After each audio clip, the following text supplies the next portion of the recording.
Hello friends, welcome back to my YouTube channel learning academy. तो कैसे हैं आप सब? आई होप आप लोग अच्छे होंगे। तो आज के इस वीडियो में हम लोग बिहार बोर्ड क्लास 10th के बायोलॉजी सब्जेक्ट के चैप्टर 1 जो कि है जैव प्रक्रम, इस चैप्टर के एक प्रश्न का उत्तर जानने वाले हैं। प्रश्न है हमारा कि श्वसन और दहन में अंतर लिखें या दो अंतर लिखें।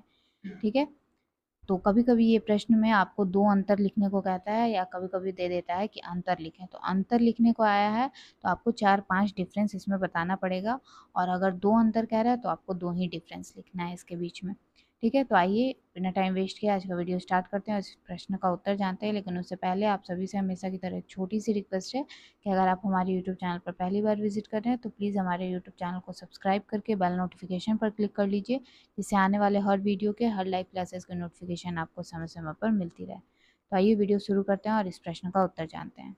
तो यहाँ आपसे श्वसन और दहन में अंतर लिखने को कहा है। यहाँ पे मैं आपको 5 डिफरेंस बता देती हूँ। आप अगर आपको एग्ज़ाम में 2 डिफरेंस का है तो आप इनमें से कोई 2 लिख सकते हैं, या डिफरेंस लिखने को सिर्फ कहे तो आप इन पूरे डिफरेंस जो कि मैं आपको वीडियो में बताऊँगी वो आप पूरा लिख सकते हैं। ठीक है, तो आइए देखते हैं कि श्वसन और दहन में क्या डिफरेंस होता है, क्या अंतर होता है।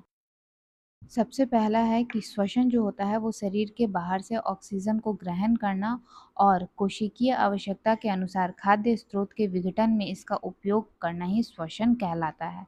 जबकि दहन जो होता है, जब कोई पदार्थ ऑक्सीजन में जलता है तो उसको दहन कहा जाता है। ठीक है, ये खाद्य स्रोत के विघटन में शरीर के बाहर से जो ऑक्सीजन लिया गया है वो कोशिकीय यानी कि जो कोशिका होता है वो आवश्यकता के अनुसार जो खाद्य स्रोत का विघटन होता है उसमें उस ऑक्सीजन का उपयोग करता है। लेकिन दहन में कोई पदार्थ जो होता है वो ऑक्सीजन में ही जलता है।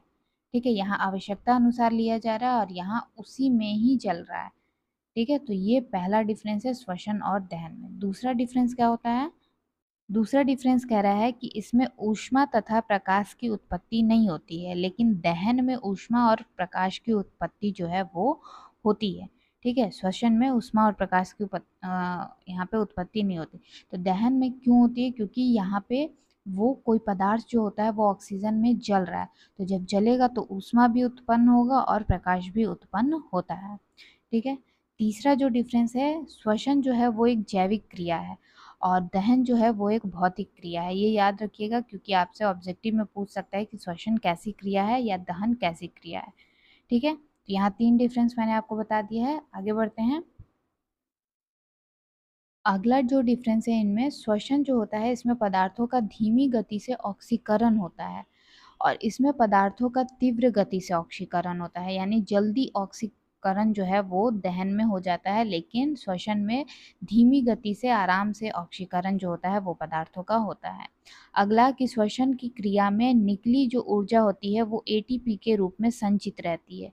ठीक है, जबकि दहन की क्रिया में जो ऊर्जा, प्रकाश एवं ताप जो होता है, मतलब जो ऊर्जा होता है वो प्रकाश एवं ताप के रूप में निकलता है।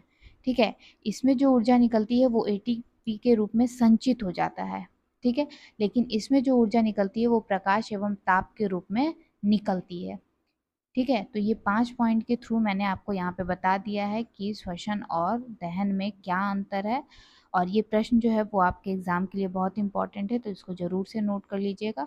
और अगर इस प्रश्न से रिलेटेड आपको कोई क्वेश्चन पूछना है, कोई डाउट है इसमें, तो आप लोग मुझसे नीचे कमेंट सेक्शन में कमेंट करके पूछ सकते हैं।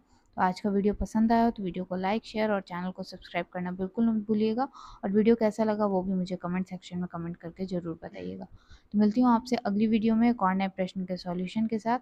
तब तक के लिए take care, bye bye and thanks for watching.